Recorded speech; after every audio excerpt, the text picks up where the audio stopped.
Welcome everyone, I'm Dr. Eric Van Sluten. It is time for Spinal Hygiene 102, and before I dive into why this workshop is so important, I just want to take time to thank you for trusting us with not only the information we share with you here, but also with the family and friends that you send into our practice. If you're a healthcare provider, thank you for your partnership in helping our mutual patients strive and reach their highest goals. We are here in this workshop because we really want to see patients beyond their pain. We want to move them into their highest level of performance in both the workplace and also recreation or competitive sports, if that's what they do. So my name is Dr. Eric Van Sluten. I've been a chiropractor for 15 plus years. This practice has been a credit to my father, Dr. Jim, who had a massive vision for this Salt Lake Valley and beyond, serving 30,000 plus in his lifetime, and really just gaining a reputation for excellence in service, alongside an incredible attitude and love for life. We love seeing patients live to their fullest, and that's, again, why we're here. So, Spinal Hygiene 102, this really begins with the understanding that the spine is important, and because it is the protective unit for our brain and our nerve system. And so everything that we do to the spine matters greatly, and that begins with your awareness. So just think about it right now as you're watching this video. How is it that you are positioning yourself in your chair or in your workplace or at your home office? How is it that you regularly kind of think about your spine, or by intention or by lack of intention, take care of your spine? The spine's like your turtle shell, right? And that's the protective unit. And inside of that is the organ called our nerve system that is responsible for the coordination and control of the various organs and organ systems in the body. So the reason we take care of our spine is because we understand what's at stake. It's the functional model that we are subscribing to here. So I want to begin by talking about the neck area, head and neck area. Incredible importance. Every nerve that passes to every part of our body starts up here, right? And the brain gives control and command to all those nerves. So taking care of the neck is essential.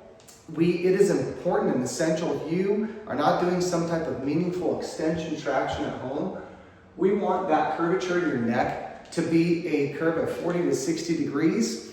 When we lose healthy curvature, when we have an existence where that head is dropped forward, which here we verify by x-ray and other assessments, then we're likely to build either soreness, pain, or potentially other syndromes that could include TMJ, neck pain, headaches. Those things are very common with the patients that we serve. So every day you should be supporting your neck with some form of traction, extension traction. We have devices here, and if you have questions about that, and if you're not already doing that, that is essential care for your spine.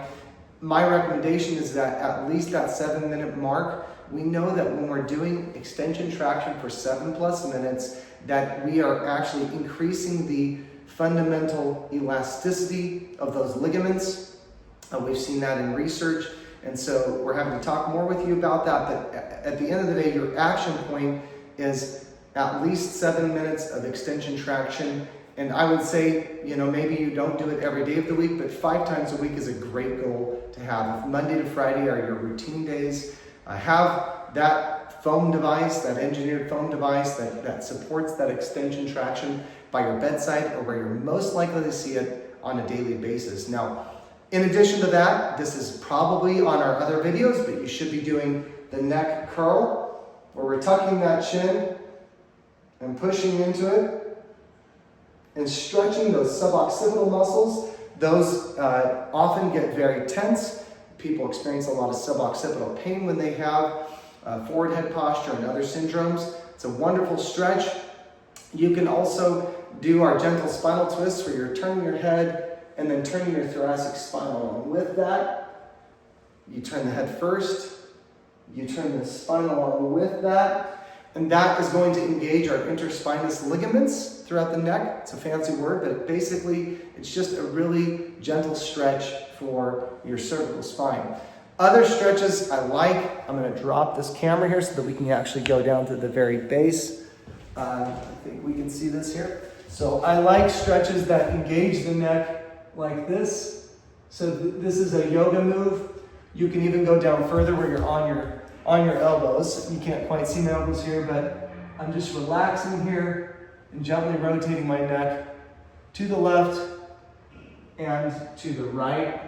A wonderful mode of stretching. You can also get on all fours and you can do a bird dog. I love that. Or excuse me, this would be a cat-cow. So those are really going to open up. Those are going to open up the neck. So I'm going to pull this back up here and really explain. So the significance of that to me, you maintaining a healthy curvature of 40 to 60 degrees and understanding how every nerve that goes to the rest of your body has to pass through that vital area. So let's dive into next your thoracic spine. I love active exercises for the thoracic spine. Now you can do, on a daily basis, functional movement like ceiling reaches. You can open up the spine with extension like this. Let me do it this way. Extension, we call these good mornings. And you can open up the posterior chain by stretching your hamstrings and your glutes out and then opening up that way. So this begins to open up those shoulder blades, and we want to think of how our sternum feels, or that chest bone there, and our relationship to our clavicle, our relationship to our pecs. Do these areas fold inward? Do they pull us inward, or are we feeling like we're actually elevating our chest, elevating that sternal notch that sits right here, and that's going to support that healthy neck curve. Activities that engage this, I've loved some of these recent stretches that I've been advising patients to do that I want to make sure that we're grabbing a hold of. Again, some of these may have been shown in other videos. I'm not going to shortchange you here. I want to make sure that you are doing these exercises. So we're going to focus on the thoracic spine and the scapula with this stretch. So this is a seated stretch. So in this stretch, you're going to cross your arm around and rotate inward. And then we're going to rotate up and out. Okay, we're going to rotate inward. Thinking about trying to touch the opposite leg with that, and then up and out. Another great alternative to that one is crossing both arms like this and rotating down, and then up and away. So those are both great openers for the thoracic spine. And in this position, you can also put your arms in that position where you're doing a lat pull down and just actively moving your elbows and arms down until you feel that stretch in between your scapula and those rhomboid muscles are activated. Now I was also doing that when I did that good morning, right? So when I did this, I'm holding my spine in extension. So all those types of movements are really, really helpful for that. We're gonna get into one that I like to do in a kind of a split squat position. This is wonderful for a variety of reasons. So this movement, you can engage in a split squat, holding that. I've got my right knee forward, and I'm dropping that left knee, but not letting it hit the ground. I'm going to rotate toward the knee that's in front. Now this opens up the hip, but it also focuses my thoracic spine on healthy rotation. So again, this way I'm going to rotate toward the camera here, toward that leg that's in the front. Tremendous stretch. Now if you need to drop that leg to the floor, that's fine too. You'll find that gives your hip flexor a bit of a better stretch there. So both really, really great stretches for your thoracic spine. I find that patients, when they do these exercises, they're engaging parts of their spine that we like to say have subluxations. That means they're misalignments. They're creating interference patterns to healthy nerve function. So, of course, the thoracic spine, we think about our lungs, think about our heart, nerves that come out of and then our digestive system. So nerves that come out of the thoracic spine greatly influence those areas. And so when you do these exercises, just think about the function that you're nurturing as well as the feeling, right? And we want to move patients from, hey, you know, I want to go from feeling good to like, how functional am I? How is my movement patterns? How is my posture getting better? Now, when we talk about the lumbar spine, I'm going to do one more thoracic stretch. So this one I think I did on the previous workshop I did on the thoracic spine, but this is a essential stretch, and one I find great value in. So this is me with my hands together. I want you to just rotate that upper torso and let that passive stretch just show you where your tightness patterns are. And for me, I can always tell that my right side is a little tighter. Now that happens to be my adjusting hand. I'm going to just do that same thing on this opposite side. So as I come this way, I can feel my restriction there, and that becomes instructive to how we then continue to perform these exercises, because we may want to spend more time on the area that we are having challenging. Now, for the low back, we think about the glutes. One of my favorite exercises, we can actually do laying like this, or we can do seated.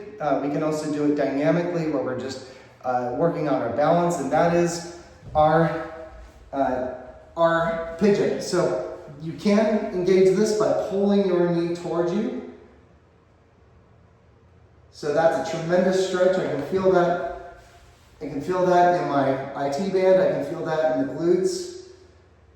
Tremendous stretch. And then, of course, we're opening up that healthy SI joint function as we do that. Wonderful, wonderful hip opener. Also for the low back, I like dynamic movement. So we think about rocking back on all fours and moving dynamically through this whole kinetic chain of events.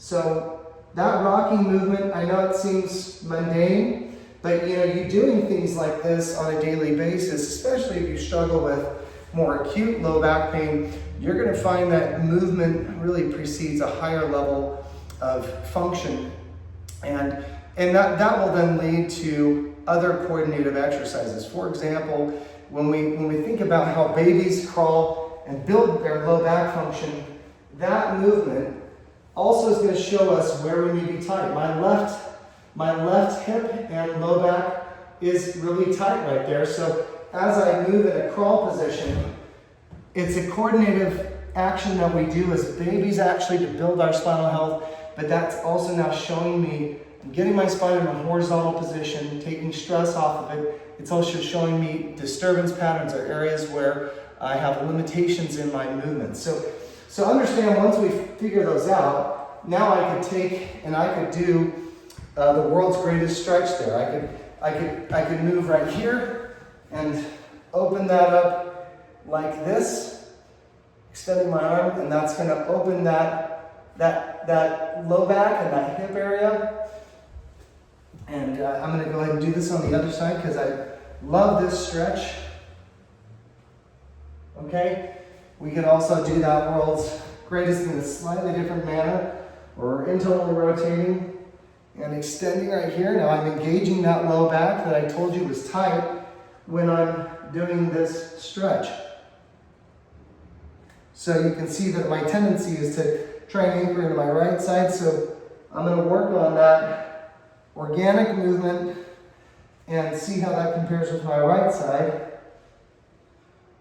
And we can see that, that we need some work in different areas. So these are foundations of healthy motion in your spine and building healthier movement as we are correcting what we call our subluxation patterns or misalignments that are reducing that brain ability to properly control and coordinate all parts of the body. And you'll find that along with your chiropractic care, these things are synergistic. So you end up getting better results, faster results, more longer lasting results, and then you can elevate into your more functional gym routines, or whether you work with a trainer or whatever your performance level is. Maybe you are on a sports team. you're going to find that you're able to integrate those activities at a higher level because healthy spinal function really is an essential element in all those atmospheres. So got a lot of pickleball players in our practice, and they commonly tell me that when they do these exercises that they find that that spinal hygiene precedes a higher level of performance. Or whether you are just wanting to work more productively, healthier posture precedes greater performance in the workplace too. So my name is Dr. Eric Van Sluten. This is a primer. This is certainly not all of the material that we go through when we talk about these matters, but certainly we want to engage you in the continuance of healthy choices that you make on a daily basis. So from this workshop, I just encourage you to take one action step. Invite somebody that may be in your that sees you regularly and observes your behaviors to hold you accountable to what it is that they know is going to be the most right choice for your spine and your health care. And that also could be a team member, asking them to help hold you accountable to your goals as you receive care from us. Again, I'm Dr. Eric Van Sluten. Pleasure to be with you, and we look forward to you engaging online here, and we'll see you at our next workshop.